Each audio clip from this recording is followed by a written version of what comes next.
Maître Benjamin Duprat, le chaos est-il une nécessité? Mesdames, Messieurs, l'heure est grave. Il y a quelques années, la France faisait face à l'un des pires moments de son histoire. Frappée en plein cœur, sur son territoire, la France et les Français en gardent un souvenir impérissable. Une douleur incommensurable. Cette abomination, cette horreur sans nom, nous l'avons tous en mémoire. Cet événement si douloureux, vous l'avez tous vécu difficilement, seul ou accompagné, et il vous a marqué profondément. Ce fut une lourde défaite pour tout un pays, toute une nation. La France perdait en finale de l'Euro 2016 face au Portugal. Ce chaos, le chaos, est-il une nécessité? Un besoin impérieux, un événement, une chose inéluctable qui exerce sur nous une pression telle qu'il est impossible d'y résister. Quand on voit le chemin parcouru depuis, on pourrait être tenté de répondre que oui, le chaos est une nécessité. Car depuis cet événement tragique, ils ont revu les fondamentaux et ils ont ramené la coupe à la maison. Mais j'aurais beaucoup de mal à vous expliquer que le chaos est une nécessité. Car ce soir, je ne suis pas Benjamin Duprat. Je suis Charlie. Nous le sommes tous plus ou moins, mais je ne suis pas n'importe lequel. Je suis Charlie et ces drôles de dames. Car comme vous l'aurez peut-être constaté, je suis le seul participant masculin à cette deuxième édition du concours d'éloquence. C'est à l'image de la féminisation de la profession d'avocat, où les femmes sont désormais plus nombreuses que les hommes. Et personnellement, je dois bien vous avouer que ce n'est pas pour me déplaire.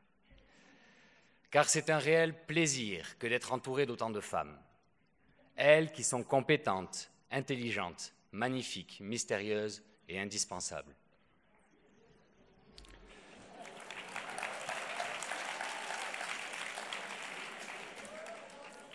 Et surtout, les femmes sont à l'origine du monde.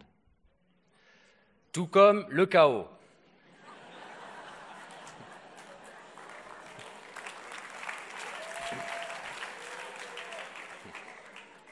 Ce n'est peut-être qu'une coïncidence, mais rassurez-vous, mesdames, il y en aura pour tout le monde.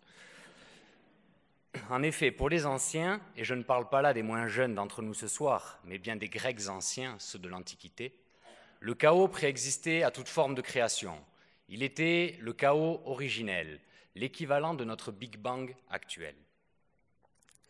Mais qu'est-ce que le chaos? Le chaos, c'est un mot. 5 lettres, 2 syllabes, 3 consonnes, 2 voyelles, mais c'est surtout un mot qui renferme une réalité complexe. C'est un désordre, un vide, une confusion profonde. C'est une violence effrayante. Il est présent partout et tout le temps, de l'infiniment petit à l'infiniment grand, de la plus petite des particules élémentaires à la plus gigantesque des étoiles de l'univers. À notre image, le chaos est capable du meilleur comme du pire, et il nous renvoie à nos propres contradictions. Le chaos, c'est une érection de murs entre les populations. Comment penser qu'il s'agit là d'une nécessité? Dois-je vous rappeler que le chaos, ce sont 2 guerres mondiales? Ce sont des bombes qui explosent et des balles qui fusent. Ce sont des trafics en tout genre, d'êtres humains, de stupéfiants, d'armes ou de médicaments. Le chaos, ce sont des bouleversements climatiques. C'est l'actualité quotidienne et sur tous les continents. Le chaos, c'est une population qui se fait tirer dessus par la police au Venezuela. Ce sont des manifestations éclatantes à Barcelone. C'est l'esclavage pratiqué en Libye. Le chaos, c'est un mouvement pour la démocratie réprimé dans le sang à Hong Kong. Le chaos, ce sont des attentats au Mali, au Pakistan, en Nouvelle-Zélande ou en France. En cette soirée du 13 novembre, comment ne pas avoir une pensée pour toutes les victimes des attentats de Paris, de Nice ou d'ailleurs? Tous ces corps recouverts de draps blancs qui nous rappellent que le chaos peut vous glacer le sang. Si le chaos ne cherche pas à devenir une nécessité, force est de constater que parfois, il s'impose dans les faits. Fort heureusement, je pourrais également vous expliquer que le chaos est une nécessité, parce qu'il amène également de bonnes choses. Le chaos, c'est ce qui nous anime. C'est une nuit d'ivresse, et je sais à quel point cela vous anime. Le chaos, c'est la création de toutes choses. C'est Van Gogh, Maupassant, Dali ou Eminem. Le chaos, c'est un grain de folie dans un océan de génie. Il paraît d'ailleurs que les gens intelligents seraient désordonnés. Je peux vous assurer que nombre de mes confrères doivent être très intelligents. Le chaos, c'est le développement de l'éloquence. C'est l'organisation d'un concours d'éloquence, la participation à ce même concours. Le chaos, c'est une science morale et politique, comme a pu l'expliquer M. de la Rosière. Le chaos, c'est la présidence d'une juridiction. C'est la gestion de l'enveloppe réservée à l'aide juridictionnelle. Le chaos, c'est la formation des avocats, c'est l'évolution de la profession. Le chaos, c'est le chantier du trambus.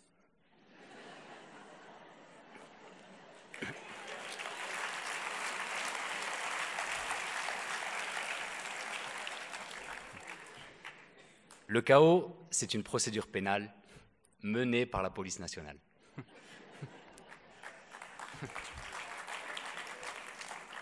Le chaos, c'est l'apprentissage d'un avocat en première année de barre. C'est une séance de consultation gratuite. Le chaos, c'est tout ça à la fois, c'est vous, c'est moi. Mais en réalité, c'est bien plus vous que moi. Alors ce chaos est-il une nécessité? Malgré ses effets bénéfiques, vous aurez compris que le chaos sème partout la confusion. Il est comme un magma en éternelle fusion, incontrôlable, insaisissable, insurmontable, inopérable, difficilement plaçable au Scrabble. Pourtant, les hommes ont toujours essayé d'y remédier, en y apportant de l'ordre. L'ordre, c'est la raison d'être de l'État. Et pour y parvenir, il utilise un outil très pratique qui s'appelle le droit. Le droit réunit sous une même bannière les gens de justice, avocats, magistrats, greffiers, notaires ou huissiers. On n'a pas le même maillot, mais on a la même passion. Nous avons même des forces de l'ordre. Et si vous, le public, représentez ce soir le chaos, le jury, lui, au premier rang, représente l'ordre. Ils sont l'ordre public.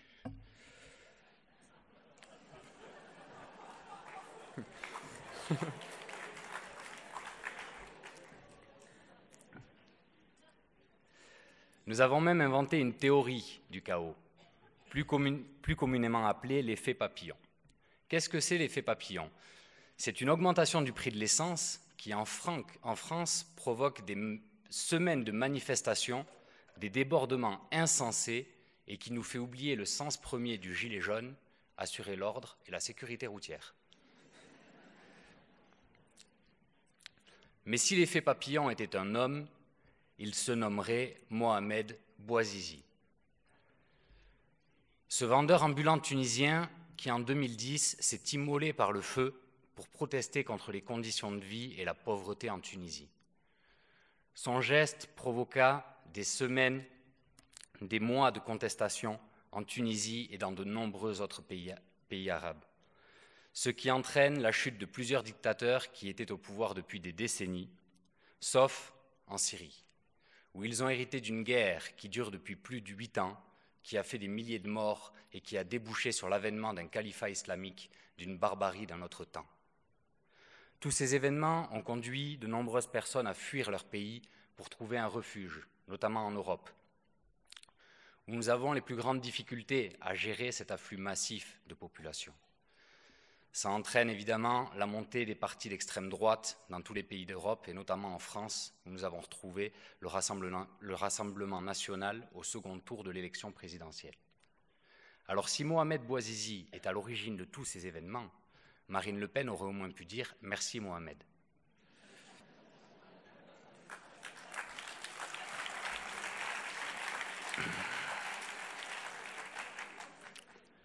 Le chaos, c'est aussi une affaire rentable. Beaucoup l'ont bien compris. vous pourrez demander aux avocats de la Legal Team intervenus pendant le G7. Le chaos, c'est une affaire de circonstances. Vous aurez peut-être remarqué que l'ambiance n'était pas la même pendant le G7 que pendant les fêtes de Bayonne. Il fait l'objet de récupérations politiques, médiatiques et autres. Un exemple récent avec l'événement tragique qui s'est produit à la mosquée de Bayonne et qui a été relayé par tous les médias et qui est venu alimenter de manière assez incompréhensible les débats sur le port du voile. Une personne qui avait très bien compris que le chaos pouvait être rentable et qu'il était surtout affaire de circonstances, c'est Napoléon Bonaparte. Lui, alors qu'il était jeune général, n'a pas hésité à tirer à bout portant au canon sur la population de Paris pour mater l'insurrection royaliste. Était-ce l'ordre ou le chaos? Était-ce là une nécessité? Je ne sais pas. La question qui m'est posée aujourd'hui, je ne vais pas vous y apporter de réponse, parce que je ne sais pas si le chaos est une nécessité ou non. Ce que je sais, c'est que parfois il peut être une opportunité. Et moi, je suis opportuniste. Alors ce soir, je me place du côté de l'ordre. Et, tel Bonaparte, je le défendrai. Alors gare à ceux qui souhaiteraient propager le chaos. Car si ma bouche est un canon, mes mots sont des boulets, ma robe une armure, et si résonne le clairon, c'est que je suis bien décidé à convaincre les plus durs. Mais jury ou public, ordre ou chaos, je ne suis pas pudique, je vous le dis tout haut. En cette belle soirée, soyez rassurés, car pour moi, vous êtes et restez la seule et l'unique nécessité.